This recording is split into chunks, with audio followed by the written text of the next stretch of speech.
Rate of plate movement arctic ridge में slowest rate है और 2.5 सेंटीमीटर पर ईयर से हिल रहा आर्कटिक रिज, बट जो वेस्ट ऑफ चिली है वहाँ पे 15 सेंटीमीटर है। ठीक है, तो ये याद रखना कि आर्कटिक रिज जो है मतलब कि ऊपर पे जो है वो स्लोएस्ट चल रहा है।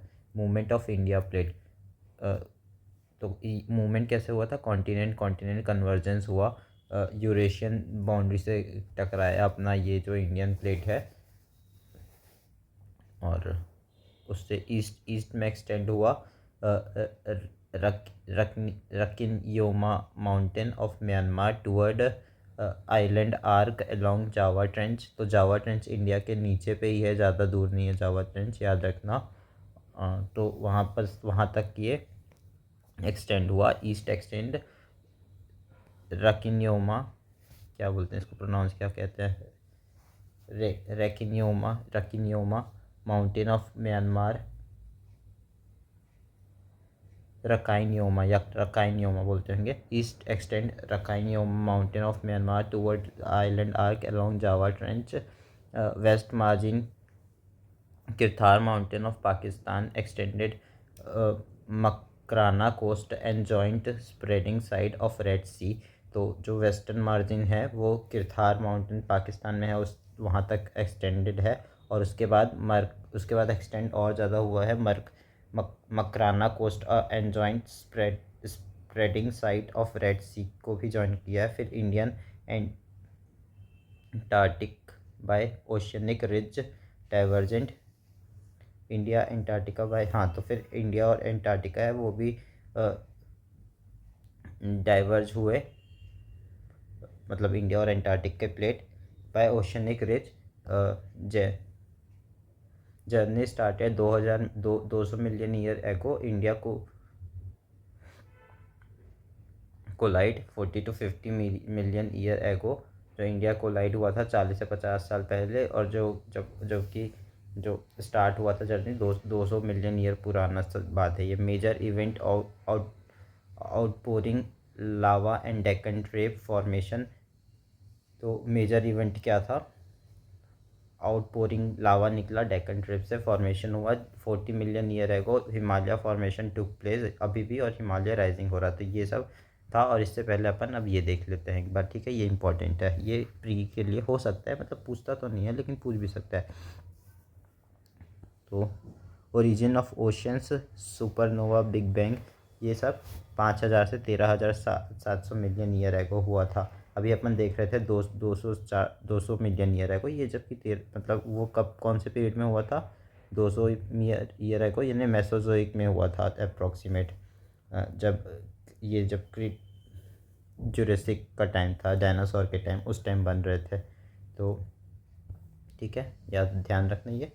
तो अब 15,000 से 13,700 में क्या हो रहा था, ओरिजिन ऑफ यूनिवर्स और ओरिजिन ऑफ सन हुआ था।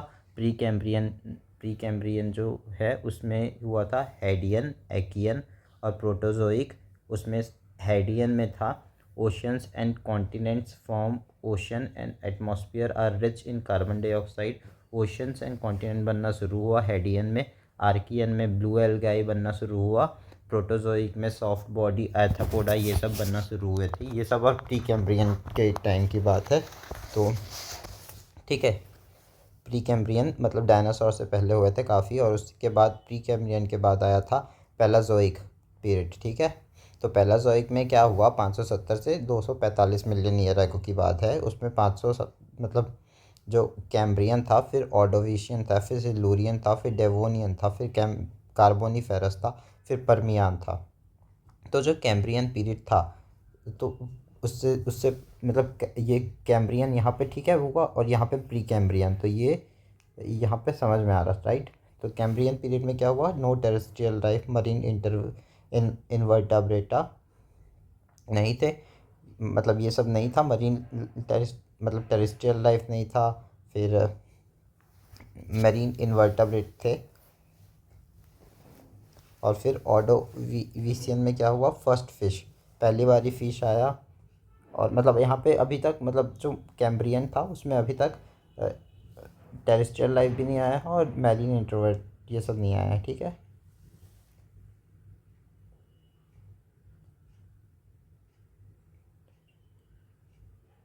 फिर ऑर्डोविशियन में पहली बारी फिश आया। फिर सिल्यूरियन में first trace of life on land planet that is terrestrial life देखा गया सिल्यूरियन में। कैम्ब्रियन में तो नहीं था लेकिन सिल्यूरियन में हुआ। और फिर डेवोनियन, डेवोनियन में एम्फीबियंस मिलने लगे। जब डेविल्स आए तो डेवोनियन में एम्फीबियंस आए, दोनों जगह रह सकते हैं उन लोग, डेविल्स लोग। तो फिर कार्बोनीफेरस पीरियड जहाँ पे पहली बार रेप्टाइल, वर्टाब्रेटा, कोलब्रेड ये सब आए कार्बोनीफेरस में, इसलिए कार्बोनीफेरस भी इम्पोर्टेंट हो जाता है और कैम्ब्रियन भी इम्पोर्टेंट हो जाता है और प्री कैम्ब्रियन भी इम्पोर्टेंट हो जाता है। फिर परमियान आया। परमियान में reptiles dominate replace amphibians. Reptile ने दैट इज टर्टॉइज वगैरह थे, उन लोग ने ओवरकम जैसे जैसे डेवलप होते जा रहे हैं। यहाँ पे देखो सबसे पहले, अब क्या देखो वही वही बात है। फिर मेसोजोइक में वही ट्रायासिक जिसमें फ्रॉग एंड टर्टॉइज आए थे, जो मतलब परमियान का ही चल रहा अभी एम्फीबियंस वाला। फिर जुरासिक आया जहाँ पे डायनासोर आया। और फिर क्रेटेशियस आया जहाँ पे डायनासोर ख़त्म हो गए। फिर फिर काइनोजोइक एरा आया, मतलब पेलनियोजोइक, फिर मेसोजोइक, फिर मेसोजोइक के बाद काइनोजोइक। काइनोजोइक के अंदर टेरिशरी पीरियड के अंदर पेलोसीन आया, that is small mammals, rat, mice ये सब आए पेलोसीन्स में। फिर ईओसीन्स में रैबिट एंड हेयर वगैरह आए। फिर ओलिजोसीन्स में एंथ्रोपोडा एप आए। फिर मायोसीन में फ्लावरिंग प्लांट्स एंड ट्रीज आए। फिर प्लियोसीन में अर्ली ह्यूमन एंसेस्टर्स आए। तो ये तो याद रखना। तो प्री कैम्ब्रियन पीरियड में क्या थे, हेडियन, आर्कियन, प्रोटोजोइक। हेडियन में क्या था, ओशन बना। आर्कियन में क्या हुआ, ब्लू ग्रीन एल्गा। ओशन के बाद क्या होगा, हेडियन, आर्कियन, प्रोटोजोइक के बाद वही जैसे ओशन बना, ओशियन में अब ब्लू ग्रीन एल्गा है। ब्लू ग्रीन एल्गा के बाद उसको खाने वाले सॉफ्ट बॉडीड एर्थ्रोपोडा आए। फिर उसके बाद कैम्ब्रियन में कोई मतलब अभी लाइफ मतलब टेरेस्ट्रियल लाइफ नहीं थी, बट मरीन इंटरप्रेटर जो थे, अभी ओशन की बात चल रही थी तो वही हुआ। फिर ऑडोवी फिर इसमें कैम्ब्रियन के बाद ऑर्डोविशियन आया। ऑर्डोविशियन के बाद सिल्यूरियन आया। सिल्यूरियन के बाद डेवोनियन आया। डेवोनियन के बाद, डेवोनियन में जो दोनों जगह रह सकते हैं वो आ गया था, राइट। फिर कैम्ब्रियन, प्री कैम्ब्रियन हो गया। उसके बाद फिर कार्बोनीफेरस जहाँ पे फर्स्ट रेप्टाइल, और परमियान यानी कि जहाँ पे रेप्टाइल डोमिनेट स्टार्ट हुआ। फिर तरह से किए तो पता ही है अपने को, ठीक है अच्छे से। और पेलोसीन, ईओसीन। पेलोसीन में वही स्मॉल मैमल्स आए। ईओसीन में रैबिट्स आए। फिर ओलिगोसीन में एंथ्रोपोड एप आए। फिर मायोसीन में फ्लावरिंग प्लांट्स एंड ट्रीज आए। फिर पैलोसीन में अर्ली ह्यूमन एंसेस्टर आए। तो पैलोसीन और पीलोसीन यही दो है। तो इतना ही था। फिर अब geomagnetism, magnetic field associated with earth is called geomagnetism. Earth has outer rocky mantle below which there is a liquid core which surround a solid center. It is a considered motion of charges that is iron in liquid part of earth core create magnetic field. तो magnetic field है वो अर्थ से associate करते हुए है और इसको हम कहते हैं जियो मैग्नेटिज्म, जो अर्थ से रिलेट कर रहा था। जियो का मतलब अर्थ होता है तो वही जियो मैग्नेटिज्म कहते हैं। फिर earth has a outer rocky mantle below which there is a liquid core. तो अर्थ के, मुझे तो पता ही है अपने को, है ना। तो उसके नीचे पे सॉलिड सेंटर है। It is considered motion of charges that is iron. Motion of charges वगैरह कंसिडर करता है, चार्जेस रहता है वहाँ पे। Liquid part of the earth core create magnetic field. तो जो मोशन ऑफ चार्जेस होता है वही मतलब लिक्विड उसमें वो क्रिएट करता है मैग्नेटिक फील्ड जो उस पर होता है। मतलब motion of charges in that is iron in liquid part. Iron जो कंटेन करता है लिक्विड पार्ट में वही मोशन ऑफ चार्जेस को करता है, तो उससे मैग्नेटिक फील्ड क्रिएट होता है। मोशन ऑफ चार्जेस का कॉज दो रीजन से चार्ज हो, मतलब ये मोशन ऑफ चार्जेस होता है। पहला, rotation of earth, heat rising from earth inner core result in generation of convection current. तो एक तो पहला रोटेशन ऑफ अर्थ के कारण होता है और दूसरा heat rising from earth inner core result in generation of convection current of molten material in outer core. Motion of ion on this molten material would produce electric current through earth core that result in magnetic field around earth।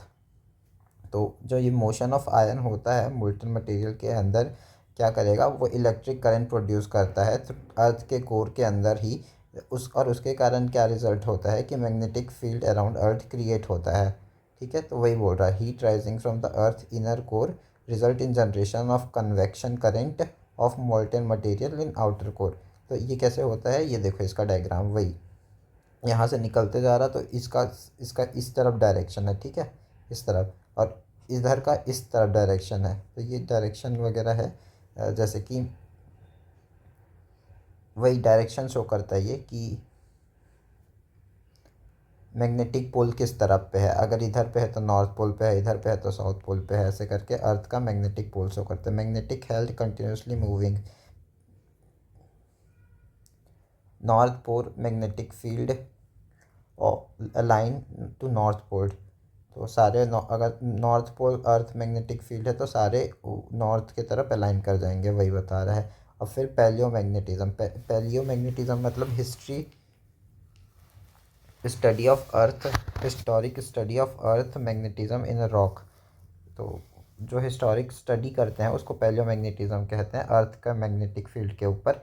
ठीक है, when igneous magma crystallizes crystal of ferromagnetic regions such as iron, titanium, etc. When igneous magma crystallize crystal of ferromagnetic regions such as iron, titanium, etc. acquire stable magnetism which become frozen as magma cools down।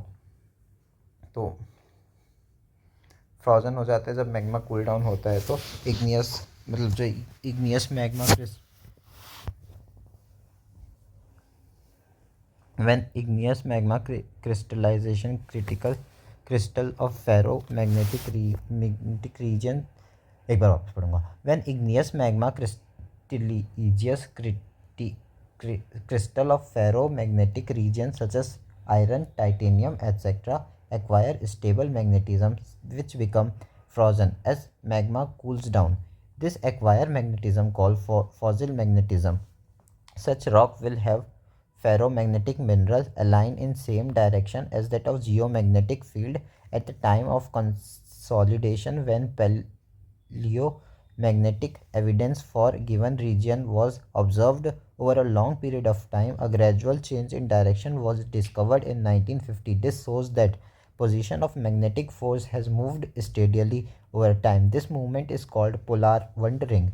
During study of oceanic surface, it was found that some rock pointed towards north and some towards south. It is inferred that Earth magnetic field is reversed. Such reversal brought by reversal of convection current of outer core magnetic reversal happen every 200 to 300,000 years. ठीक है, समझ गए होगे, इतना तो मेरे को समझ में आ गया, तो मैं इसको नहीं समझा रहा हूँ।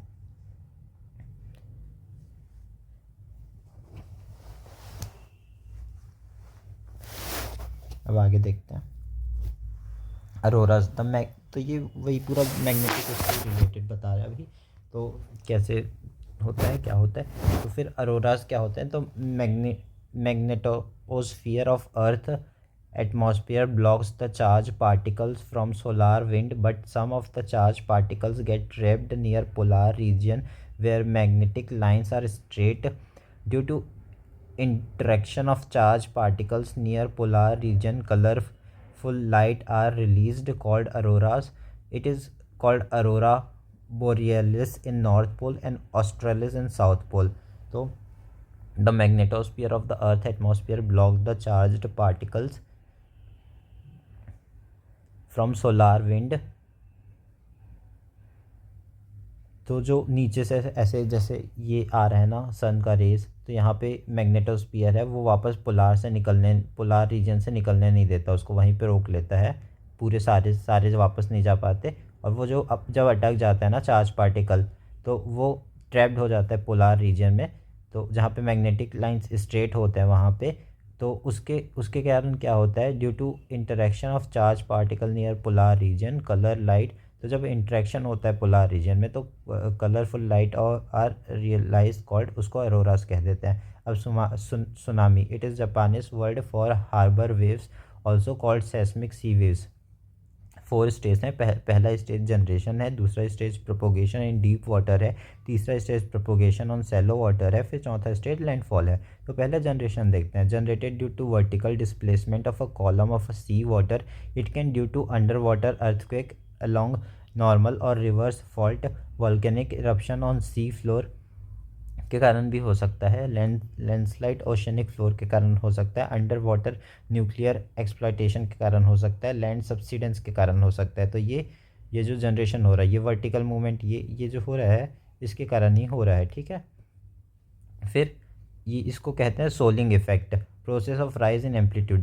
जब लैंड के पास आता है तो ये सोलिंग इफेक्ट दिखाता है। प्रोपोगेशन इन डीप वाटर, तो आप प्रोपोगेशन देखेंगे। जनरेशन देख लिया। Along deep water because high depth waves speed will higher and amplitude lower, tsunami is not visible in ocean nor cause any damage। तो जो deep water है वहाँ पे डेप्थ बहुत ज़्यादा रहता है तो उस पर स्पीड तो बहुत ज़्यादा रहता है, लेकिन उससे कुछ एम्पलीट्यूड कम रहता है, तो इसलिए उसका कोई फ़र्क नहीं पड़ता अपने प्रोपोगेशन एंड डीप वाटर में ये होता है। फिर प्रोपोगेशन जब सैलो वाटर आता है तो as a depth decrease speed of waves decrease and amplitude increase, this result in piling up of water near coast generating very high waves called shoaling effect. तो ये जब यहाँ पे हो रहा है, यहाँ पे ये शोलिंग इफेक्ट दिखा रहा है, लेकिन यहाँ पे डीप वाटर है तो यहाँ पे कुछ असर नहीं हो रहा, लाइट। फिर landfall, when tsunami break on land, तो उसमें लैंडफॉल हो जाता है उसको। फिर exogenic movement, force acting above surface, force apply per unit area, stress face of a earth, shear force apply face of a earth, shear stress break rocks, इस मतलब काफ़ी स्ट्रेस होता है तो रॉक वगैरह टूटता है। डेंटिवेशन इज इक्वल्स टू, जो अपन पहले पढ़ते हैं एब्रेशन और डेंटिवेशन, वही है weathering plus erosion plus mass movement. तो डेंटिवेशन से वेदरिंग होता है, इरोजन होता है और मास मूवमेंट होता है। Different climate exogenic force vary, तो डिफरेंट क्लाइमेट में एक्सोजेनिक फोर्स जो होता है वह वरी करते रहता है। तो weathering, it is a defined as a mechanical disintegration and chemical decomposition. Mechanical में क्या होता है, जो जिसमें बॉडी में चेंजेस आते हैं लेकिन उसका केमिकल प्रॉपर्टीज चेंज नहीं होता, और केमिकल डिकम्पोजिशन में उसके उसका पूरा स्वभाव वभाव सब बदल जाता है, पूरा चेंज हो जाता है वो। Of rock through the action of various element of weather and climate, तो उसका डायग्राम है, वो डायग्राम सब जगह बनानी है। Wind impact rock physically, in situ on situ no movement, तो ये इन सीटू भी हो सकता है, ऑन सीटू भी हो सकता है, और नो मूवमेंट ड्रॉपलेट के कारण भी हो सकता है, ये सब के कारण होता है। फैक्टर अफेक्टिंग वेदरिंग, अब कौन कौन से कारण हैं जिससे वेदरिंग में अफेक्ट पड़ता है, तो रॉक के टाइप और उसके स्ट्रक्चर से, स्लोप एंड उसके एस्पेक्ट से, टेम्परेचर के कारण, वाटर के प्रेजेंट और एब्सेंट होने से, बायोलॉजिकल एजेंट कैसे वर्क कर रहे हैं, तो इसको एक बार देखते हैं।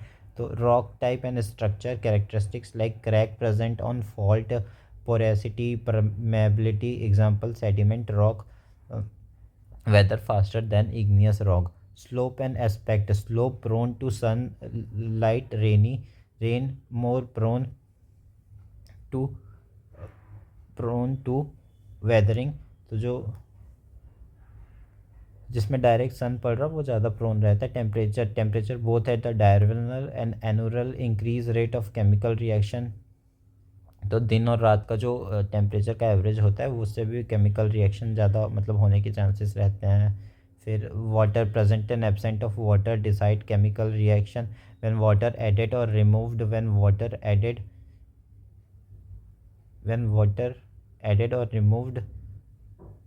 when water added removed impose mechanical stress on rock and cause to split, present and absent of water decide chemical reaction, when water added or removed, removed impose mechanical stress on rock and causes a split, biological agent plant growth microorganism।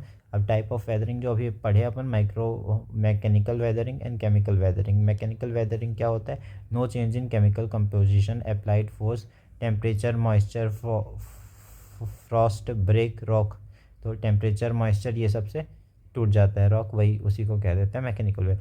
More rapid in desert climate में ज़्यादा rapid होता है। Rock affected great depth, rock काफ़ी great depth में affect होता है। Agent क्या होते हैं इसके, टेम्परेचर और मॉइस्चर। और चेंज इन केमिकल कंपोजिशन में चेंज होता है इसमें, temperature moisture mineral either dissolve water और चेंज कंपोजिशन। तो ये सब इसमें रोल प्ले करते हैं, टेम्परेचर मॉइस्चर, और ये सब चेंज हो जाता है। Occur in moist and cold climate, तो ये मॉइस्ट और कोल्ड क्लाइमेट में ज़्यादा होता है, ना कि डेजर्ट क्लाइमेट में, ठीक है। टू प्लेस इन, मतलब यहाँ पे जब पानी वगैरह ज़्यादा रहता है तो केमिकली ज़्यादा ये वो हो जाता है, ईजिली रिएक्ट कर पाता है। To place in surface, mostly surface में ज़्यादा वर्क करता है। Agent are water, carbon and various organic acid. Types of mechanical and physical weathering, तो पहले अपन मैकेनिकल और फिजिकल वेदरिंग के टाइप्स देखते हैं। तो ये होता है क्रिस्टल ग्रोथ कर गया, तो होता है ग्रोथ ऑफ सॉल्ट रिच कर रहा है, तो होता है प्रेशर एंड थर्मल एक्सपेंशन होता है, तो होता है। तो अब वेदरिंग के पहले क्रिस्टल ग्रोथ देखते हैं। Water freeze expand,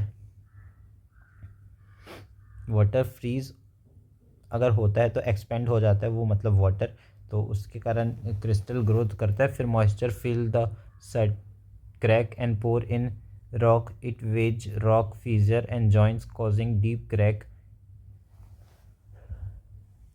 water freeze expand हो जाता है, फिर moisture fill the crack and pore in rock, it wedge rock fissure and joints causing deeper crack.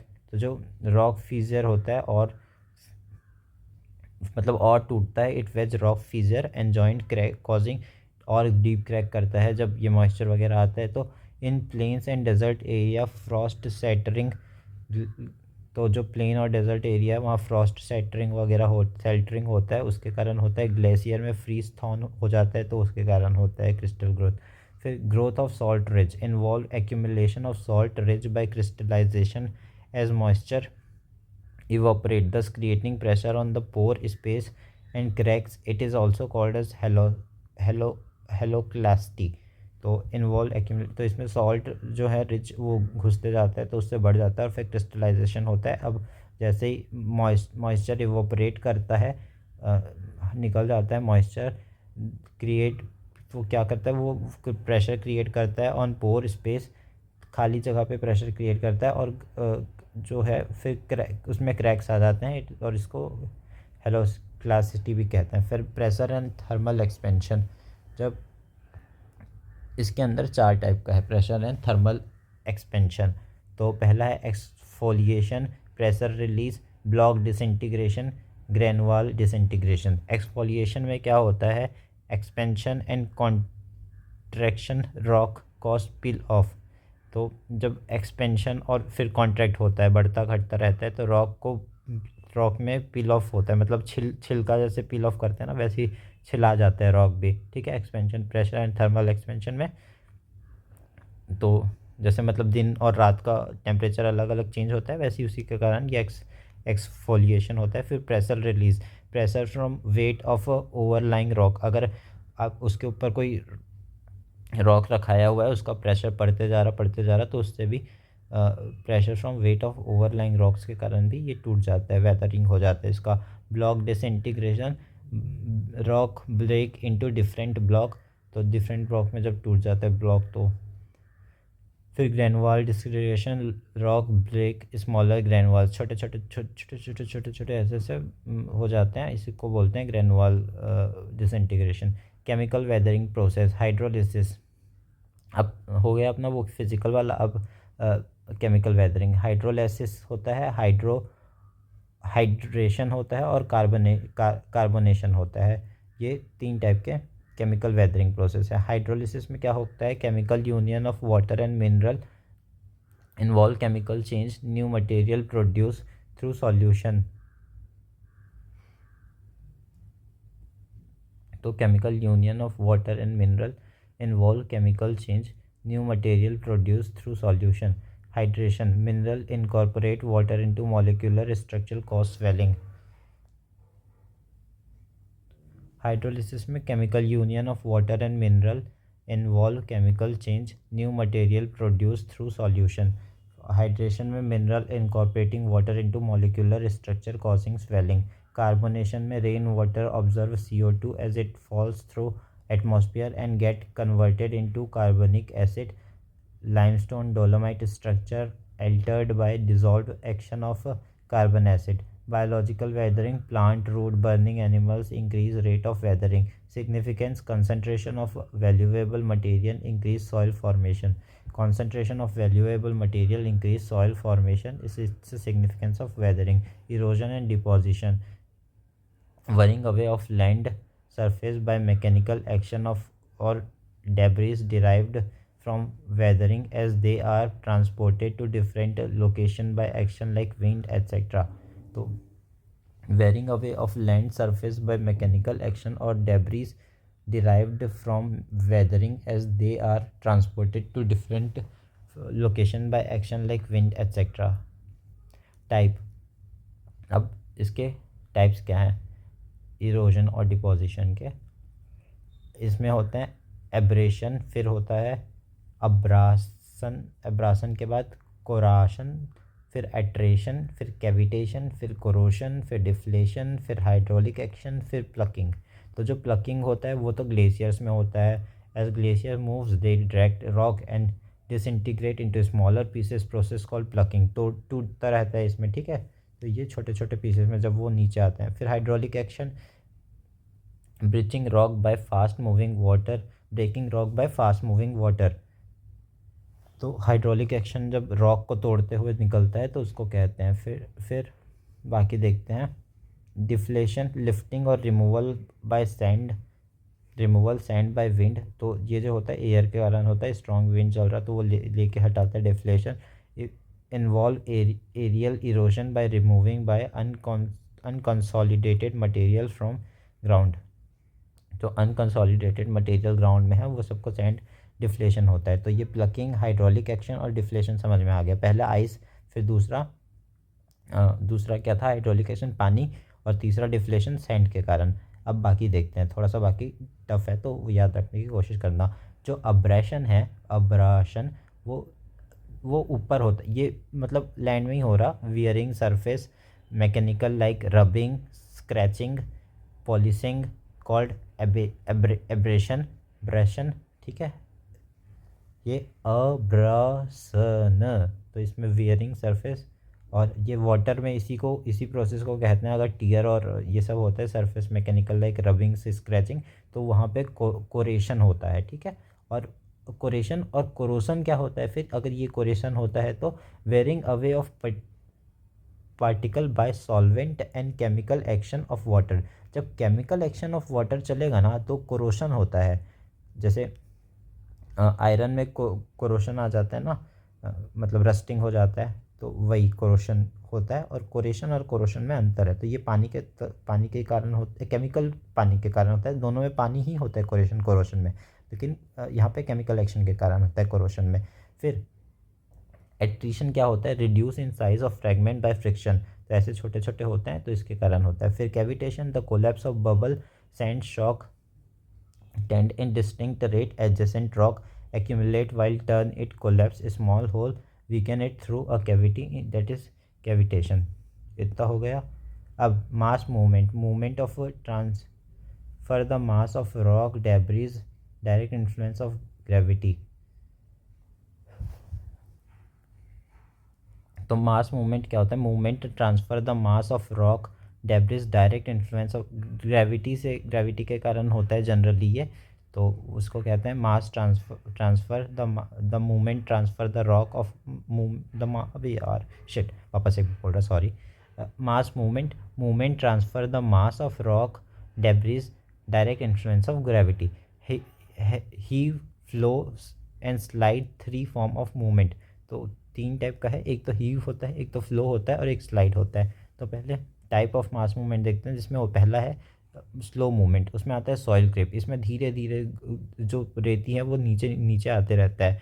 Down hill movement, soil difficult to notice, continuous movement होते रहता है। तो जैसे inflation होता है ना, क्रिप इन्फ्लेशन जो धीरे धीरे होता है, वैसे ये भी। Solid fluctuation, slow movement of soil with water as विसियस fluid more active in glacial region. तो सॉलिड फ्लक्चुएशन क्या होता है, ग्लेशियल रीजन में ज़्यादा होता है और ये भी स्लो होता है। अब ये स्लो मूवमेंट है तो ऑब्वियसली दोनों सॉइल क्रीप और सॉलिड फ्लक्चुएशन याद रखना। फिर रैपिड मूवमेंट, इसमें आता है land slide, slump, debris slide, debris fall, rock slide, rock fall. फिर देखते हैं रैपिड मूवमेंट के अंदर लैंड स्लाइड क्या होता है, movement of cross location of hill slope under influence of gravity is called landslide. During landslide material maintain contact with surface. तो जब लैंडस्लाइड होता है तो वो मटेरियल जो होता है वो कांटेक्ट में रहता है सरफेस के, ठीक है। और ये क्रॉस सेक्शन ऑफ हील्स में होता है, स्लोप में डायरेक्ट गिर जाता है। जो material involve are relatively dry, और जो इसमें मटेरियल्स होते हैं वो थोड़े ड्राई होते हैं, मतलब गिल्ले होते हैं। Depending on movement type of material several type. तो depending on movement type of materials है, कुछ टाइप्स हैं जैसे कि slump is a sloping of one several unit of rock with backward rotation. तो जैसे ये एक है, यहाँ पर से यहाँ से ऐसे करके था, ये वाला जो एरिया था वो नीचे आके ऐसे करके गिर गया है, ठीक है। और ये बैकवर्ड रोटेशन के साथ हो रहा है। जैसे बैकवर्ड रोटेशन यानी ऐसे समझो कि जो अपना जेसीबी वगैरह होता है ना, उसमें जो नीचे प्लेट्स चलती है तो वो कैसे ऐसे, ये नीचे जाता है फिर वो ऊपर आता है फिर ये नीचे जाता है, ये बैकवर्ड रोटेशन के साथ हो रहा है, तो इसलिए इसको कहते हैं स्लंप। फिर डेब्री स्लाइड होता है without backward rotation, rapid rotating. तो ये क्या होता है, ये ऐसे है और ऐसे करके नीचे स्लाइड सीधा गिर जाता है ये अपने आप। तो वही मतलब दो दो दो बाउंस में ऐसे ऐसे करके जल्दी से नीचे आ जाता है, तो ये होता है डेब्री स्लाइड। फिर debris fall, direct fall, vertically fall हो जाता है तो वो डेब्रिस फॉल होता है। फिर रॉक स्लाइड भी वैसे ही होता है, जल्दी बिना बैकवर्ड रोटेशन के साथ रैपिड रोल करते हुए नीचे आ जाता है। फिर रॉक फॉल डायरेक्ट गिर जाता है। फिर एवरेंचेस जो होता है वो ice fall like land slide वगैरह में होता है, उस पर होता है। फिर earth flow occurs on the terrace and hill side where they capable of flowing with when lower layer is saturated with water same as a soil creep. तो जो अर्थ फ्लो होता है ऑकर कहाँ पे होता है, ज़्यादातर टेरेस और हील्स वगैरह में होता है, जब लोअर लेयर सैचुरेटेड हो जाते हैं वाटर से। और समवट के सिमिलर होता है सॉइल क्रीप जैसे, धीरे धीरे ही होता है। और फिर mud flow same as a solid fluctuation factor. तो इसमें क्या होता है, it involves rapid movement of masses of uncompacted pole that is saturated with water. It involves rapid movement of masses. It involves rapid movement of mass of uncompacted soil that is saturated with water. तो ये mud flow होता है।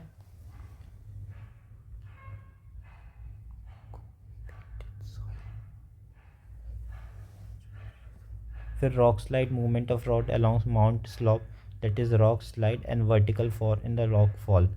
तो जो rock slide क्या होता है, movement of rock along mountain slope is rock slide. जब माउंटेन रॉक के पास पे होगा तो स्लाइड होगा, और अगर वर्टिकली फॉल हो गया तो फॉल होगा। अब land form, riverine topography. Pre में भी क्वेश्चन पूछा है, मेंस में भी पूछा है क्वेश्चन लैंडफॉर्म के ऊपर। तो लैंडफॉर्म पहले रिवराइन टोपोग्राफी देखेंगे। तो रिवराइन टोपोग्राफी में ये वैली से शुरू, माउंटेन से शुरू होता है। 3 स्टेज होता है, यूथ, मैच्योर, ओल्ड स्टेज। तो यूथ में वैली से पास होता है, वैली ये गड्ढा होता है और ये हाई माउंटेन, इनके बीच से जब क्रॉस करता है रिवर तो वैली बनाते हुए निकलता है, तो ये है। फिर इसमें क्या बोलता है, 2 टाइप ऑफ वाटर होता है, मतलब एक तो ओवरलैंड फ्लो होता है, एक तो लीनियर फ्लो होता है। तो जब ओवरलैंड फ्लो होता है उसमें क्या आता है, सीट आता है, और ये होता है जनरल लैंड में। और जो लीनियर फ्लो होता है उसमें स्ट्रीम होता है, जो नैरो स्ट्रीम में फ्लो होते रहता है। Position where water flow like river. तो यहाँ पे वाटर जो है वो रिवर के जैसे फ्लो कर रहा होता है, ठीक है। तो जो सीट होता है ना वो सिर्फ जैसे एक रोड है, रोड के ऊपर पूरा पानी भर गया है ऐसे करके, तो वही मतलब पूरा ऐसे पूरा ही पानी भर गया है पूरा, तो उसको कहते हैं सीड। और स्ट्रीम एक पतली लाइन जैसे निकलते रहती है ना खेत में, तो वही स्ट्रीम हो गया। और ये जो ओवरलैंड होता है वो किसके कारण होता है, जब रेनफॉल हो जाता है तो उसके कारण होता है। और जनरल लैंड में होता है, और like flowing of water through land, तो वही बता रहा है। और फिर ये narrow strip position water flow like river, वो भी हो गया देखती है। फिर जेंटलर स्लोप मोर इरोजन, जब जेंटलर स्लोप कर रहा होता है, स्लोप होता है जेंटलर स्लोप, तो वहाँ पे ज़्यादा इरोजन होता है, मतलब ऐसे वाले जगह पे ज़्यादा इरोजन होता है ये मैच्योर पीरियड में, ठीक। फिर नैरो रील्स फॉर्म होते हैं, और उस वो क्या होता है, narrow reels visible in farmland small path farmers by water flow, तो जो बहुत बड़ा फार्म है ऐसे फॉर से, तो ऐसे गली सी थोड़ी सी छोटी सी बन जाती है ना, जैसे पास होने के लिए निकाल के बनाते हैं, वही होता है नैरो रील्स वही होता है। और फिर वो जो रील्स है वो गलीस में फॉर्म हो जाता है, और जो गलीस है वो नेटवर्क ऑफ वैली बनाते हैं। तो अभी देखते हैं आगे, जो ये डाउनवर्ड कटिंग करते हुए जाता है, और लेटरल कटिंग होता है रिवर, तो जो ऊपर पे जब वैली से आ रहा होता है तो डाउनवर्ड कटिंग होता है, और it in early stage downward cutting होता है, डोमिनेट करता है, और फिर इन मैच्योर और old stage lateral cutting dominate करता है। और उससे क्या होता है, इंक्रीज इन बेड, ये क्या करता है, इन मैच्योर और old stage lateral cutting dominate cause increase in bed का साइज बढ़ाता है। जैसे बेड क्या होता है, ये जैसे ऐसा है, और यहाँ यहाँ से ऐसे रिवर आ रहा ना, तो ये एरिया, ये पूरा एरिया, ये बेड है इसका, तो उसको कहते हैं। फिर क्या होता है, lateral erosion in middle stage severe, तो लेटरल इरोजन काफ़ी सीवियर होता है मिडिल मैच्योर पीरियड में। फिर लो लैंड और faint relief with some low resistant relief called monadnocks, तो मैंगनॉक्स क्या होता है, एक बिग स्टोन होता है जो मूव नहीं कर पाता वाटर से, एंड उसी जगह पे रह जाता है, उसको मैंगनॉक्स कहते हैं। तो ये लो लैंड और फेंट रिलीफ रहता है with low resistant relief called monadnock, low land of faint relief with some low resistant relief called monadnock, this is a result of stream erosion called. और जो ये किसके कारण होता है,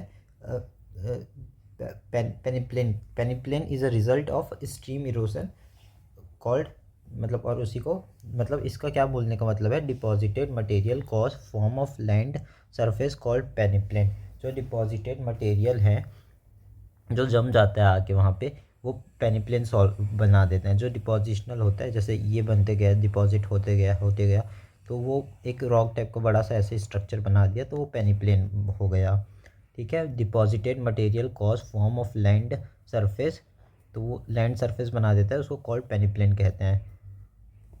तो अब इसमें यूथ स्टेज होता है, उसमें narrow flood plains along trunk stream, it is the main channel, तो ये यूथ में जो नैरो फ्लड प्लेन्स बनता है, फ्लड प्लेन्स ऐसे करके बनता है, और यहाँ से रिवर निकलती है, ये फ्लड प्लेन्स है, ठीक है।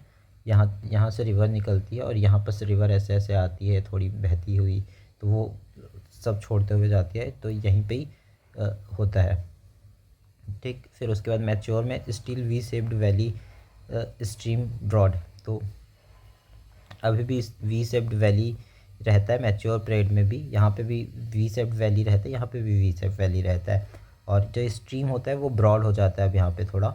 और फिर ओल्डर में मियांडर फ्रीली कर, ये यहाँ पे तो काफ़ी पतला है, बहुत धीरे बहुत फास्ट आ रहा है तो पतला है, यहाँ पे ब्रॉड हो गया। और फिर इसमें क्या होता है, ओल्ड स्टेज में क्योंकि वी शेप वैली थोड़ा कम हो जाता है, तो ऐसे करके मियांडर करने लगता है रिवर, ठीक है, ऐसे करके, तो यही होता है।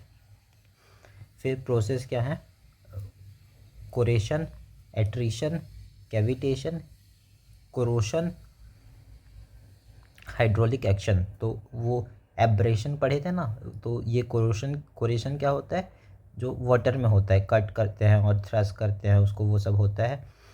और फिर जो कोरोशन होता है वो केमिकल के कारण होता है, और जो कैविटेशन होता है वो बबल वाला होता था वो, और हाइड्रोलिक एक्शन जो टूट जाता था, मतलब तोड़ देता था आके। और एट्रिशन क्या होता है? एट्रिशन क्या होता है एक बार देखना पड़ेगा, मैं भी भूल गया एट्रिशन क्या होता है। एब्रेशन तो पता था, एट्रिशन भूल गया यार। एट्रिशन छोटे छोटे टुकड़े में जब टूट जाता है तो उसको कहते हैं एट्रिशन। ठीक है, बाकी तो सही है। फिर इरोजनल लैंडफॉर्म फीचर्स क्या क्या हैं? इरोजनल मतलब इरोजन का यानी उड़ा के ले जाने वाला फीचर्स क्या क्या है? Valley start with reels, reels से स्टार्ट होता है। उसके बाद ये वी शेप्ड वैली भी होता है, वैली के टाइप्स होते हैं। तो वी शेप्ड वैली होता है, गॉर्ज होता है, कैनायन होता है। ठीक है, तो वी शेप्ड वैली क्या होता है? ऐसे करके जो वी शेप्ड बन गया वैली, ऐसे करके, तो यहाँ पर से जो निकल रहा है वो हो गया। फिर गॉर्ज क्या होता है? ऐसे ऐसे ऐसे ऐसे करके पहाड़ है बहुत सारे, ये पहाड़ है, और यहाँ पे जो बन रहा है ना, ये जगह पूरा खाली रहता है, ये पूरा ऊपर से देखो तो। और इसमें क्या होता है? जो इक्वल रहता है, विथ और टॉप बॉटम दोनों इक्वल रहता है। ये भी इतना ही साइज़ है, ये भी इतना ही साइज़ है, और जो नीचे पे बन रहा है ना यहाँ पे, वो भी उतना ही साइज़ रहेगा। और फिर कैनायन क्या होता है? इज इक्वल्स, ये जो जो ऊपर पे होता है ना कैनायन में, ये ऐसे, वो टॉप टॉप जो होता है वो बड़ा होता है एज कम्पेयर टू लोअर वाले में। लोअर में छोटा होता है ऐसे, ये ऐसे करके बन रहा है। तो ये जो नीचे वाला है ना वो छोटा रहता है, लेकिन ऊपर पे काफ़ी वो होल हो जाता है, तो उसको कैनायन कहते हैं। फिर पोर्ट होल्स क्या होता है? Circular depression like road hole because stream erosion. जब स्ट्रीम इरोजन होता है तो वहाँ पे छेद हो जाता है, सर्कुलर डिप्रेशन बन जाता है, उसको बोलते हैं। फिर प्लंज पुल्स क्या होता है? लार्जर देन पेट होल्स होता है, उसको प्लंज पुल्स कहते हैं, वो भी इरोजन होता है। इंसाइज और entrenches meander on hard rock which also lead oxbow lake. जब ये ऐसे करके जाते रहता है रिवर ऐसे करके, तो ये जो है ना ये वाला पोर्शन ये अलग हो जाता है, इसी को कहते हैं ऑक्सबो लेक, और वो बन जाता है। इंसाइज और एंट्रेंस मियांडर जब करता है तो फिर river terraces, product of erosion due to vertical erosion. तो जब वर्टिकली इरोड करता है तो प्रोडक्ट ऑफ इरोजन ही है ये भी, रिवर टेरेस। तो वही, अब डिपोजिशनल लैंडफॉर्म देख लेते हैं। एलुवियल फेंस, जो एलुवियल फेंस होते हैं वो ऐसे टाइप के बनते हैं। ये रिवर जा रहा है तो यहाँ पर इतना एरिया पे ये बार बार आता रहता है रिवर, जैसे उसका फोर्स होता है वैसे, तो वो डिपॉजिट करता है मिट्टी को, तो मिट्टी यहाँ पे फैल जाती है ऐसे नीचे पे, तो वो एलुवियल फेंस बनाती है। जेंटलर ग्रेडियंट हैवी, जो जेंटलर ग्रेडियंट में जो हैवी है वो डंप कर देते हैं, एंड जो spread low to high cone shaped in humid area. और ये इसमें स्प्रेड होता है लो से हाई कोन शेप्ड में, मतलब ऊपर कम रहता है, नीचे ज़्यादा बढ़ता है। And semi arid high cone with steep slope not confined to position across plain form. तो इसका एक तो उसमें कोई कन्फाइंड पोजीशन भी नहीं होता इसका, कहीं पे भी बन जाता है रिवर में। ऐसा नहीं है कि ये सिर्फ बाहर पे बनेगा रिवर, जहाँ पे फ्लो मतलब ओशन से मिल रहा वहाँ पे बनेगा, ऐसा नहीं है, ये कहीं पे भी बन जाता है, तो इसको एलुवियल फेंस बोलते हैं। फिर जो डेल्टा होता है वो भी सिमिलर होता है एलुवियल फेंस के, बट जो डेवलप करता है different location in coastal area पे डेवलप करता है, unlike alluvial fence deposit making delta very well sorted with clear stratification not change stream. और इसमें जो ऐसे जो रिवर्स बन रहा है ना वो हमेशा उसी फ्लो पे निकलेगा। ये अगर इधर से बना तो इधर से निकल रहा है, फिर इधर से ऐसे, इसका डेल्टा हमेशा एकदम वेल स्ट्रक्चर्ड होता है और इधर ही से निकलता है। लेकिन एलुवियल फेंस में ऐसा नहीं होता। एलुवियल फेंस को एक बार वापस पढ़ लेता हूँ। जेंट्रल ग्रेडियंट जो हैवी है वो डंप हो जाता है, and spread low to high cone shaped in humid area and slope gentle semi arid high cones with steep slope not confined to position across plain form distribution mountains. अब देखते हैं flood plains, natural levees and point bars. तो ये almost सारे same हैं, एक दूसरे से रिलेटेड है। जो फ्लड प्लेन्स होता है वो flooding above bed active flood plain, तो जो प्लेन बताया था ना ऐसे करके, तो ये प्लेन बना था, लेकिन जो पानी है यहाँ यहाँ से भी बह रहा, यहाँ से भी बह रहा, मतलब यहाँ से बहना शुरू कर दिया। ये पहले तो इतने ही बह रहा था, लेकिन वो फिर यहाँ से भी बहना शुरू कर दिया, तो इसको बोल रहा फ्लड प्लेन्स। फिर इनएक्टिव फ्लड प्लेन्स के भी दो टाइप होते हैं, एक तो फ्लड डिपॉजिट होता है, एक तो चैनल डिपॉजिट होता है। फ्लड प्लेन्स इन डेल्टा कॉल्ड डेल्टा प्लेन्स। अगर डेल्टा में फ्लड प्लेन्स हो रहे हैं तो वो डेल्टा प्लेन्स, डेल्टा प्लेन्स कह देंगे उसको, ठीक है। फिर नेचुरल लीवीज, लीवीज क्या होता है, जो जो ये फ्लड प्लेन बना ना, ये बेड बना ना, यहाँ पे अब जो जो उसको जो सॉइल है जो ला के लग देगा उसको ये इतना जो सॉइल यहाँ पे आ गया वो नेचुरल लीवीज हो गया, ठीक। फिर पॉइंट बार्स, तो ये दोनों फ्लड प्लेन से ही एसोसिएटेड है और also called meander lakes.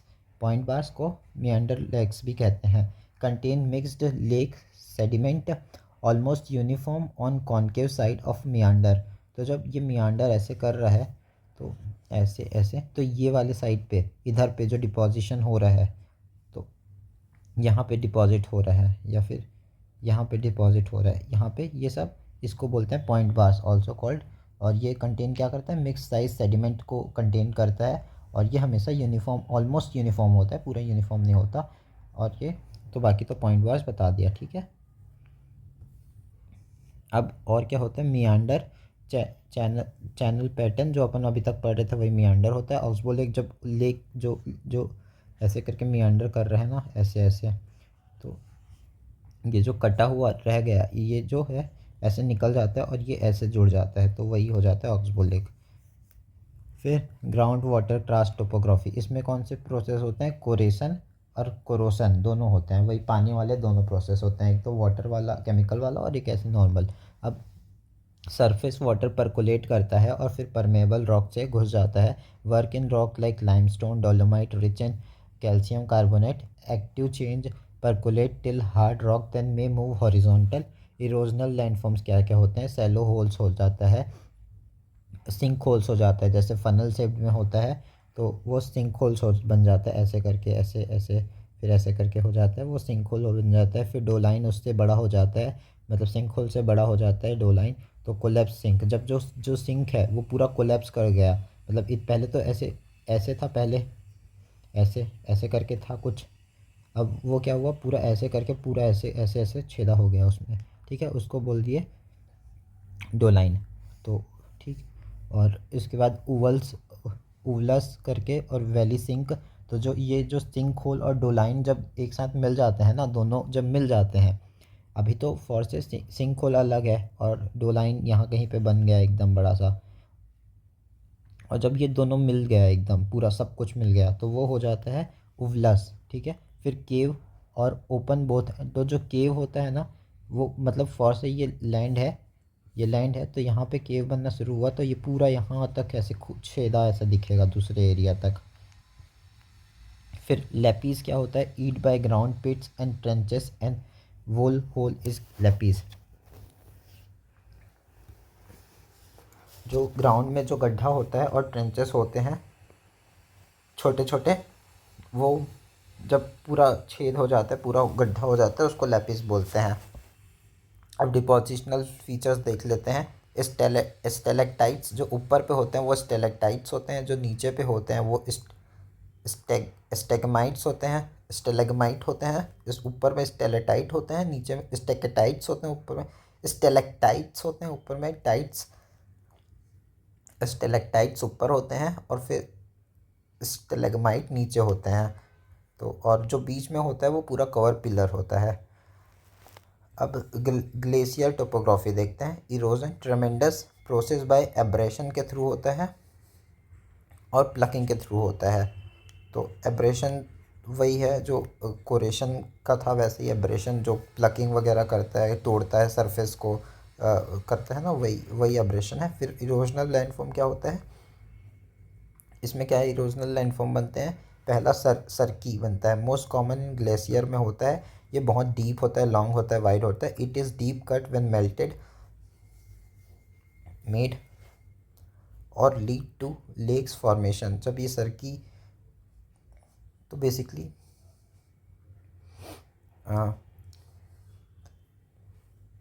Lead to lakes formation such as cirques lake और टार्न लेक्स। तो ये जो सर्की बनता है उस वो बहुत कॉमन इरोजनल लैंडफॉर्म है और बहुत डीप कट में रहता है व्हेन मेल्टेड।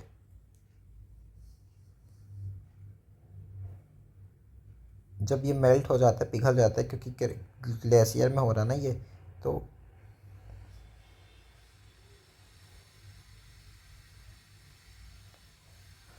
हाँ चलो, सर्की क्या होता है? Deep long wide, it is a deep cut when melted. अगर ये बहुत डीप कट, इट इज़ काफ़ी बड़ा कट रहता है, मतलब ये जो पहाड़ है, तो अगर यहाँ ये जो एरिया है ये कट गया तो इसी को सर्की कहते हैं।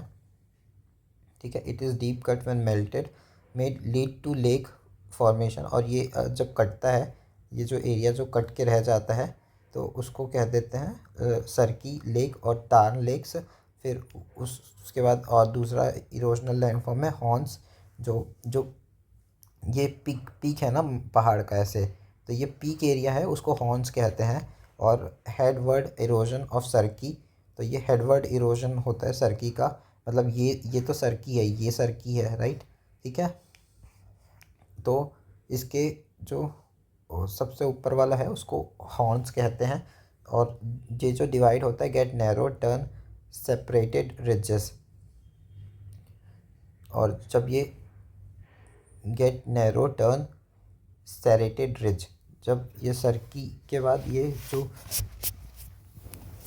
जो हॉर्न्स होते हैं वो तो ऊपर के पार्ट होते हैं, और जो ये जो सेरिगेटेड रिज होता है ना, जब ये पूरा पहाड़ ऐसे ऐसे पूरा लंबा सा रहता है, तो ये जो ऐसे जो फॉर्म बना है ना, ये पूरा ऐसे लंबा सा, ये तो एक सिंगल की बात कर रहा है ये। और ये जो ऐसे जो सेरिगेटेड रिज है, लंबा सा पूरा पहाड़ का, ऐसे पूरी चोटियाँ, तो उसको सेरिगेटेड रिज कहते हैं। ठीक है, और फिर एरीट क्या होता है? एरीट, जो यहाँ पे जो छेद हो गया है उसके अगल बगल पे जो ये वॉल बन रहा है ऐसे, तो इस वॉल में जो वॉल बन रहा ना, उसको एरीट कहते हैं। तो ये फॉर्म्स है कुछ, इसको समझे तो बढ़िया है। फिर उसके बाद glacial valley trough U shaped smooth steep side. तो जो ग्लेशियल की वैली जो होती है, या ट्रफ जो भी कह सकते हैं, यू शेप में होता है, स्मूथ होता है, स्टीप साइड होता है, काफ़ी स्टीप साइड, काफ़ी स्टीप होता है, यानी ऐसे ये तस्वीर। फिर एरीड अपन देख चुके हैं। फिर हैंगिंग वैली क्या होता है? In glacial valley meet its like tributaries of river. जैसे हैंगिंग वैली क्या होता है? जब पानी गिरता है ना, ऐसे बहुत सारे पहाड़ हैं, तो अब उससे पानी आ रहा है, तो कहीं ना कहीं तो गिरेगा ना, वो हैंगिंग वैली वहाँ पे उसमें हैंगिंग वैली बन जाता है। In glacier valley meet its like tributaries, तो जितने भी सारे आते हैं तो वो यहाँ पे ट्रिब्यूटरीज टाइप बन जाता है थोड़ा सा, और वही हैंगिंग वैली होता है।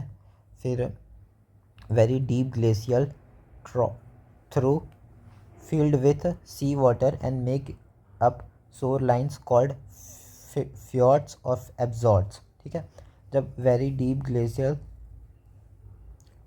ट्रफ्स फील्ड विथ, जो ट्रफ्स है, जो जो अपन ग्लेशियल वैली या ट्रफ्स देख रहे थे ऊपर, जो यू शेप्ड होता है, U shaped smooth steep side जो होता है, वो अगर मतलब वो भर जाता है अगर पानी से, क्योंकि पानी तो भरेगा ही ना, अगर पूरा जगह है ऐसे हरा भरा ऐसे मतलब यार, पानी बहुत ज़्यादा तो रहेगा ही ना, लैंड मतलब आइस वाला एरिया है, फिर भी पानी तो रहता ही है। तो वो जो जहाँ पे पानी जो ओशन से मिलता है ना, जब, तो उस एरिया को जहाँ पे ओशन से मिलता है उसको एब्जॉर्ट्स या एफ एफ फ्योर्ड्स कहते हैं, फ्योर्ड्स या एब्जॉर्ट्स कहते हैं। ठीक है, अब डिपोजिशनल लैंडफॉर्म्स क्या हैं वो देखते हैं। डिपोजिशनल लैंडफॉर्म पहले जो होता है, ग्लेशियल टिल के बारे में पढ़ लेते हैं। ये वैसे डिपोजिशन पहले, अब मतलब इरोजन हुआ तो अब डिपोजिशन भी तो होगा ना, वो इरोजन कहीं ना कहीं जाके डिपॉजिट करेगा, वही है। तो ग्लेशियल टिल होता है when glacial moves forward and deposit sediment, तो उसको ग्लेशियल टिल कहते हैं। लेकिन आउटवर्ड डिपॉजिट में थोड़ा अंतर है ग्लेशियल टिल से, ये भी एक तरीके से ग्लेशियल टिल ही है। Will go with a water remaining और small sediment not not deposited by glacial till will deposit with water in strata manner। तो जो ग्लेशियल टिल में जो नहीं हुआ था वो आउटवर्स जो बचा खुचा है वो हो रहा है, उसको कह देते हैं वो outwash deposit. Will go with a water रफली स्ट्रेटिफाइड, और ये जो होता है रफली स्ट्रेटिफाइड होता है और ये वाटर के साथ जाता रहता है। तो वही ग्लेशियल टिल और आउटवर्स में बस इतना ही अंतर है और कुछ नहीं। अब जो मोरेन्स होता है ये डिपोजिशनल लैंडफॉर्म्स होते हैं। Long ridge of glacial till, तो ये जो long ridge of glacial till जो अभी अपन पढ़े, जो बनाता है जो भेजता है अपना कचरा कूड़ा, तो वो लॉन्ग रिज बनाता है वो कचरा कूड़ा। कैसे बनाता है, देखो यहाँ पे ये पहाड़ है समझो, ठीक है, ये पहाड़ है, ये पहाड़ है, ऐसे ऐसे ऐसे। तो जो ये जो बन रहा है ना, ये यहाँ से जब पानी जा रहा है, यहाँ से पानी जा रहा है तो यहाँ पे डिपॉजिट कर देता है, तो इसको बोल देते हैं मोरेन्स। ठीक है, अब मोरेन्स में अलग अलग टाइप हैं। तो पहला होता है lateral moraines for parallel to glacial valley. तो ये जो होता है लेटरल लेटरल मोरेन्स, वो पैरेलल होता है, वो ऐसे मतलब इसके लेटरल बनता है, parallel to glacier valley deposit करता है यहाँ पे। और मतलब ये इसके ऐसे करके जा रहा है ना, तो ये पैरेलल बन रहा है उसके साथ साथ। फिर टर्मिनल मैरीन क्या होता है, टर्मिनल में ये जो लास्ट एंड आ गया ना टर्मिनल में, वहाँ पे बनता है टो ऑफ ग्लेशियर, बोल रहा ना एंड, टो यानी एंड हो गया। हॉर्स शू शेप्ड रिज बनाता है जब, और ये जो ऐसे बन रहा है ये हॉर्स टाइप का शू शेप्ड बन रहा है यहाँ पे, ये ऐसे हॉर्स टाइप का, तो ये बना रहा है टर्मिनल मैरीन्स। तो वही डिपोजिशन ऑफ जो होता है ग्लेशियल टिल वही। फिर ग्राउंड मोरेन क्या होता है, irregular deposit in between ground. तो जैसे ये बहुत बड़ा आइस का वो है, तो बहुत सारे ऐसे करके बीच बीच में इरेगुलर वे में बन जाता है टिल, तो उसको ग्राउंड मोरेन बोल देते हैं। फिर medial moraines eight medium imperfect.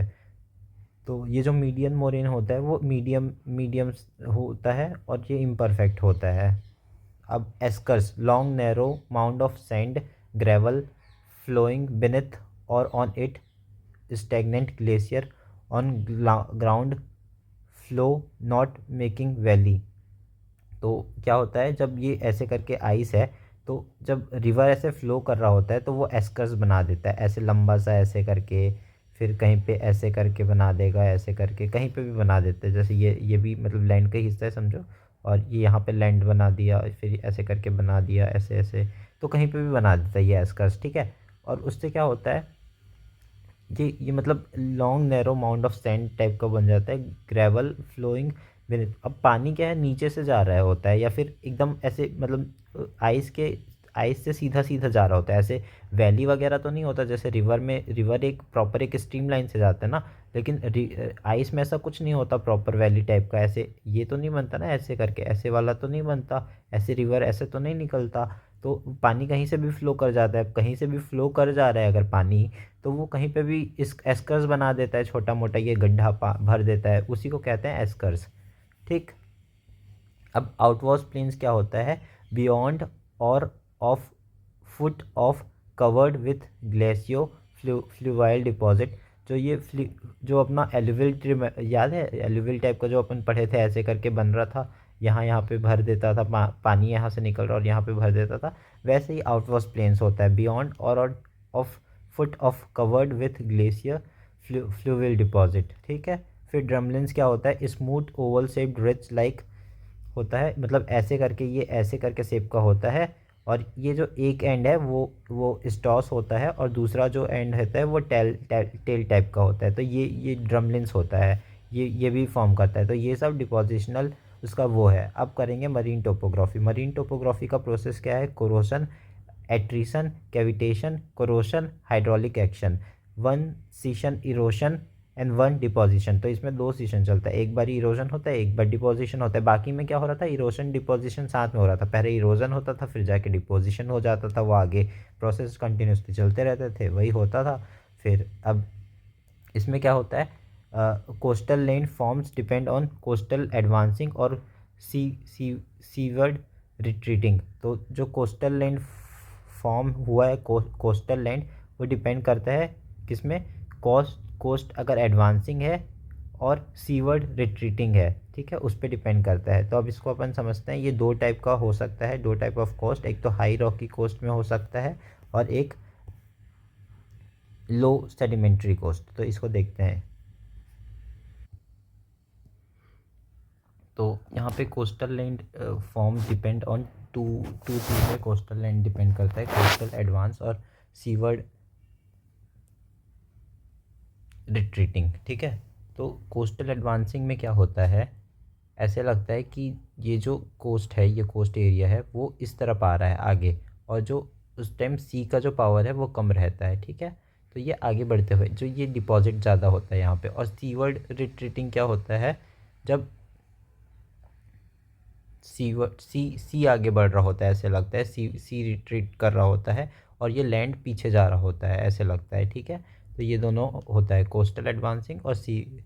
तो जो सीवर्ड रिट्रीटिंग में ज़्यादा इरोज़न होता है और कोस्टल एडवांसिंग में ज़्यादा डिपोजिशन होता है। अब टू टाइप ऑफ कोस्ट होते हैं, हाई रॉकी कोस्ट। तो इसको पहले करते हैं हाई रॉकी कोस्ट को। इरोज़न डोमिनेट होता है यहाँ पे हाई रॉकी कोस्ट पे, और वेव शेप इनटू क्लिप्स। जो वेव्स आते हैं ना समुद्र से ऐसे, तो वो क्लिप्स को सेव करते हैं। ये जो हैंगिंग वाला यहाँ पे छेद होते जाता है ना, यहाँ पे जब आ रहा है तो यहाँ पे जो होता है क्लिप्स बन जाता है, ये क्लिप्स, और फिर ये क्लिप्स नीचे गिर जाता है, और इसको कहते हैं, जब नीचे गिरता है तो वेव कट प्लेटफॉर्म बन जाता है।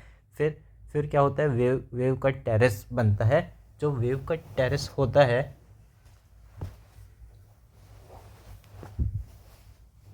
वो वेव कट प्लेटफॉर्म का ही एक तरीके से हिस्सा होता है। यहाँ से जब कट के गिरा ना ये, तो उसी से ही होता है। अब वो क्या करता है, वो वेव बिल्ड टेरेस बनाता है। दैट इज़, मतलब वेव जब कट कट बनाता है ना, जब कट होता है तो उसके बाद वो कट होके जो इरोजन हुआ है वो कहीं ना कहीं डिपॉजिट भी तो होगा ना, तो वो वेव बिल्ड टेरेस बनाता है। जैसे ये नदी है और यहाँ से ये गिर गया, तो अब वो वापस उसको वहीं वहीं पे छोटा छोटा करके डिपॉजिट भी करता है, उसको बोलते हैं वेव बिल्ड टेरेस, ठीक। तो फिर अब आगे देखते हैं। बार्स जो होता है सबमर्ज डिपोजिशन हो बनता है। बार्स वहीं पे जो सबमर्ज कर जाते हैं डिपोजिशन, जो वेव बिल्ड टेरेस बनता है वो। और फिर वो जो जो बार्स है वो बैरियर बार्स में चेंज हो जाता है। बैरियर बार्स क्या होता है, submerge deposition which is visible. जैसे कि ये बहुत बड़ा नदी है, तो नदी है ना, वही ओशन है, ओशन में सबमर्ज जो डिपोजिशन है वो सबमर्ज करते रहते हैं छोटा छोटा ऐसे करके। और जब बहुत सारा डिपोजिशन ऐसे हो जाता है, तो वो जब ऊपर आने लगता है डिपोजिशन, तो वो जब विजिबल हो जाता है रिवर के ऊपर से, ओशन के ऊपर से, तो उसको बैरियर बार्स कह देते हैं। अब जो मेनलैंड और बैरियर बार जब ऐड होता है फॉर से, यहाँ पे मेनलैंड है और यहाँ से बैरियर बार्स ऐसे करके बना और ये पूरा अटैच हो गया, तो इसको स्पीड बोल देते हैं। इस जगह को स्पीड बोल देंगे, ठीक है। जब मेनलैंड से कनेक्ट हो जाएगा ना बैरियर बार्स, ये ऐसा लंबा सा बैरियर बार्स है, ये अभी कनेक्ट नहीं हुआ है फॉर से, ठीक है, ये लंबा सा बैरियर बार्स है। अब ये धीरे धीरे और डिपॉजिट होते जा रहा है और यहाँ से लैंड से कनेक्ट हो गया, तो इसको बोल दिए स्पिट। अब बैरियर बार और spit cover by bay called lagoon. जब बे क्या होता है, और जो जो तीन तीन साइड से जो लैंड से जो होता है ना, तीन साइड लैंड से कवर, उसको बे कह देते हैं, ठीक है। तो जो बैरियर बार और स्पिट कवर बे कॉल्ड लेगून, जब जो ये जो स्पिट है, ये जो या बैरियर बार है, वो अगर बे को कवर करता है तो इसको लेगून कह देते हैं, यानी ये पूरे चारों साइड से वो कवर हो जाता है, ठीक है। तो यही होता है यहाँ पे। और फिर और उसको फिर कोस्टल प्लेन बन जाता है फिर बाद में लेगून ही, ठीक। अब लो सेडिमेंट्री कोस्ट देखते हैं। अब लो सेडिमेंट्री कोस्ट में देखते हैं, डिपोजिशन फीचर डोमिनेट करता है यहाँ पे, और wave break over sedimentary coast. तो जो वेव्स हैं ब्रेक करते हैं सेडिमेंट्री कोस्ट को, ठीक है। उसके बाद बिल्ड करते हैं बार्स। इस और बार्स जो अपन देख चुके हैं ना पहले, तो वही बार्स को बिल्ड करते हैं। फिर जो स्पीड्स होता है, फिर उसके बाद लेगून बनता है, और फिर लेगून जो है वो स्वैम्प में चेंज होता है। तो लगून भी अपन देख चुके हैं, जो चारों तरफ से ऐसे हो जाता है जब स्पिट्स और बार उसके ऊपर सामने आ जाते हैं, बे के सामने आ जाते हैं स्पिट्स और बार, तो लगून बनता है। फिर लगून से स्वैम्प, जैसे स्वैम्पी लैंड होता है ना अपना उड़ीसा में जो है, तो वो स्वैम्प होते हैं। फिर कोस्टल प्लेन बनता है ऐसा। तो फिर इरोजनल लैंडफॉर्म्स देख लेते हैं। क्लिप्स अपन देखे थे जो ऐसे सी से जो नीचे गिर जाता है उसको क्लिप्स बोलते हैं। फिर जो जो सी केव बनता है, क्लिप्स से सी केव, मतलब सी केव के कारण क्लिप्स बनता है। फिर सी स्टेक क्या होता है, आइलैंड ऑफ शोर फ्रॉम क्लिप्स ओनली। तो जो क्लिप्स हैं उसी के कारण जो आइलैंड बनता है वो उसको सी स्टेक कहते हैं। और फिर उससे सी स्टेक से बीच बनता है, मतलब अब वो गिरा ना तो वो डिपॉजिट भी हुआ वहीं पे ही। तो और फिर वो डिपॉजिट मतलब ये इरोजन हुआ इसका। तो उसके बाद क्या होता है, फिर इरोजन होके बीच बन जाता है। फिर उसके बाद वेव कट प्लेटफॉर्म बनता है, कट करते जाता है उसको ओशन। फिर आर्च बनता है, इरोजनल प्लेटफॉर्म है ये भी। जब दो केव मर्ज हो जाते हैं, दो केव्स मर्ज हो जाते हैं तो वो आर्च बनाते हैं। फिर स्टम्प, एरोडेड स्टेक को स्टम्प कह देते हैं। फिर डिपोजिशनल लैंडफॉर्म क्या क्या है, वेव बिल्ड प्लेटफॉर्म।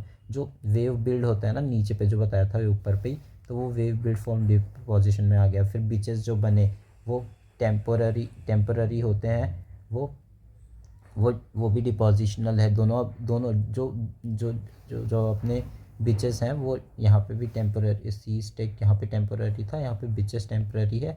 तो ये डिपॉजिट लैंडफॉर्म करता है। और फिर क्या होता है, और बीचेस टेम्पररी है। और फिर ड्यून्स बिहाइंड बीचेस। तो जो ड्यून्स बनता है बीचेस के पीछे जो बनते हैं ना, ऐसे करके ये जैसे बीच है बहुत बड़ा, ठीक है। तो यहाँ पे ऐसे करके ड्यून्स बनेगा, ये ड्यून्स बनेगा, ये ड्यून्स बनेगा, इसको बोलते हैं, ये डिपोजिशनल लैंडफॉर्म होता है, ठीक है। और फिर बार्स, बैरियर्स एंड स्पिट्स, ये भी डिपोजिशनल लैंडफॉर्म ही है जो अपन पढ़ चुके हैं। फिर तंबोला क्या होता है, एक मिनट ना, मेरे को ध्यान नहीं आ रहा, देखना पड़ेगा। तो फिर जो टम्बोला है ना वो ऐसे, ये बहुत बड़ा ओशन, यहाँ से ओशन आ रहा, यहाँ से ये पूरा ओशन आ रहा है यहाँ से। तो यहाँ पर से जो कनेक्शन बन के ऐसे करके ये पहाड़ टाइप का बन जाता है यहाँ पे, इसको टम्बोला कहते हैं, ठीक। अब एरिड और डेजर्ट टोपोग्राफी, और इसका जो है वो विंड है। तो यहाँ पे तो मतलब ये वाले में तो जो परफॉर्म कर रहा था वो अपना वेव्स कर रहा था, राइट। जो जो इसमें ट्रैवलर ले जाने वाला था जो, ठीक। अब एरिड में देखते हैं प्रोसेस क्या क्या है, एब्रेशन, डिफ्लेशन, एट्रिशन, ये तीन प्रोसेस है इसमें डेजर्ट में। अब इसमें इरोजन में होता है, वो समझते हैं एक एक करके, और डिपोजिशन लैंडफॉर्म समझते हैं, ठीक है। अब जो इरोजनल है वो पहला है पेडिमेंट्स एंड पेडिप्लेंट्स। तो जब डेजर्ट बन रहा है, डेजर्ट ऐसे बन रहा है, तो यहाँ पे ऐसे करके ये डेजर्ट का बहुत बड़ा पहाड़ टाइप का है, ठीक है। तो यहाँ पे जो छोटा सा और बन जाएगा नीचे डेजर्ट आके से इरोजन होके, या फिर तो उसको बोलते हैं, मतलब इरोजन हो के यहाँ पे पेडिमेंट्स बना देता है वो बेसिकली। और पेडिप्लेंस क्या होता है, जब एकदम सपाट ऐसे एकदम रेगिस्तान लंबा सा होता है ना बिना पहाड़ के, उसको पेडिप्लेंस कह देते हैं। और फिर जो ज़्यूगन है वो ऐसे टेबल्ड स्ट्रक्चर टाइप का, ऐसे टाइप का बहुत बड़ा सा पत्थर बन जाता है, पूरा डेजर्ट उड़ते रहता है वहाँ पे। ये डेजर्ट है यहाँ पे उड़ रहा, ये ऐसे मतलब लंबा सा ऐसा होता है, और वो हिलता नहीं है, ठीक है। और ये लंबा होता है काफ़ी। और याडोंग भी ऐसी पहाड़ पत्थर टाइप का होता है, लेकिन वो क्या होता है, वो ऐसे ऐसे ऐसे शेप में होता है, नहीं ऐसे नहीं, ऐसे करके होता है और ऐसे करके होता है। तो ये याडोंग है, ठीक। तो इसी को कहते हैं, ये भी एक पत्थर टाइप का ही होता है। फिर इंसलबर्ग होता है, rock structure in desert, inselberg करके जो होता है वो। फिर पलायास क्या होता है, जो जो शैलो लेक होता है ना, जो सूखा हुआ लेक या ड्रेनेज नहीं रहता जहाँ पे, उसको कह देते हैं playas. Deflation, hollows and caves, blow out deeper. तो जब डिफ्लेशन होता है ना, तो मतलब जब हवा चलता है तो छेद हो जाता है वहाँ पे, तो उसको होलोस, डिफ्लेशन होलोस कह देते हैं। और जब वो और ज़्यादा बहुत बहुत डीप हो जाते हैं तो उसको केव्स कह देते हैं, ठीक। फिर mushroom table and pedestal rock. तो मशरूम टेबल भी ऐसे करके कुछ होता है, ऐसे करके बन जाता है, हवा चलते रहता है, यहाँ से निकल जाता है, ये बड़ा सा रह जाता है, वही सब, ये सब इरोजनल वो है। अब डिपोजिशनल लैंडफॉर्म्स क्या है? Sand dunes. उसमें सैंड ड्यून्स में क्या आते हैं?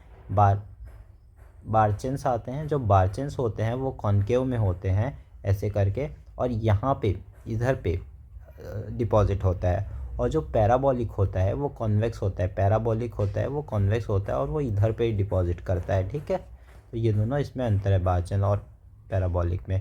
फिर सीफ जो होता है वो बिग हॉर्न ऑफ बारचेंस होता है।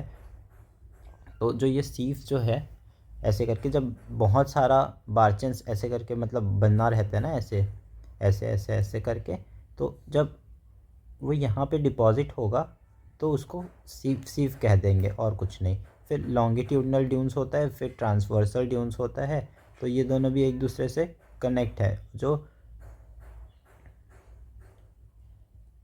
तो ये जो होता है ना, ये ट्रांसवर्सल ड्यून्स, वो परपेंडिकुलर टू विंड होता है। मतलब अगर विंड ऐसे आ रहा है तो ऐसे करके वो मतलब उसके पर, अगर विंड ऐसे जा रहा है तो उसके परपेंडिकुलर बनेगा, ठीक है। और टू विंड, और ये हमेशा राइट एंगल में बनता है। डिपॉजिट ऐसे होता है। तो ये ट्रांसवर्सल ड्यून्स है। अब सेकंड प्लाया लेक्स, और प्लाया लेक वही जो होता है वही डिपोजिशन में भी आता है, लैंडफॉर्म में भी आता है, प्लाया लेक्स और बोल्स बोल्सन लेक क्या होता है? 1 मिनट।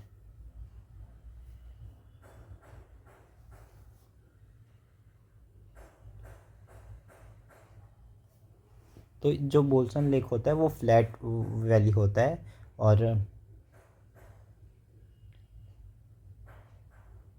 और वो जो ना अगल बगल माउंटेन, मतलब थोड़ा पहाड़ जैसे, जो अपन पहले पढ़े थे ना एक यहाँ पे पेडिमेंट्स में, वो उससे सराउंडेड होता है ये अपना बोल्सन लेक। तो यही होता है बोल्सन लेक। अब आगे देखते हैं, सनरेज आर शॉर्ट वेव्स, ठीक है। सनरेज ये दूसरे चैप्टर का है, वो थोड़ा सा इंपॉर्टेंट था तो लिख दिया था मैंने। CO2 can't absorb wavelength less is equals to, मतलब absorb wavelength, CO2 can't absorb wavelength less, उसका जो होता है ये वेवलेंथ जो होता है छोटा होता है। Can't absorb by CO2 amplitude more होता है, वेवलेंथ लॉन्ग वेवलेंथ होता है, लेस एनर्जी। तो ये रिमेंबर नहीं है, शक्तिमान वाला वो जो ज़्यादा पेनिट्रेट करके घुस जाता है, और ये तो मेरे को पता है, तो अब इम्पोर्टेंट नहीं है मेरे लिए, तो तुम लोग ये तो मैं ऐसे ही डाल दिया था, छोड़ो।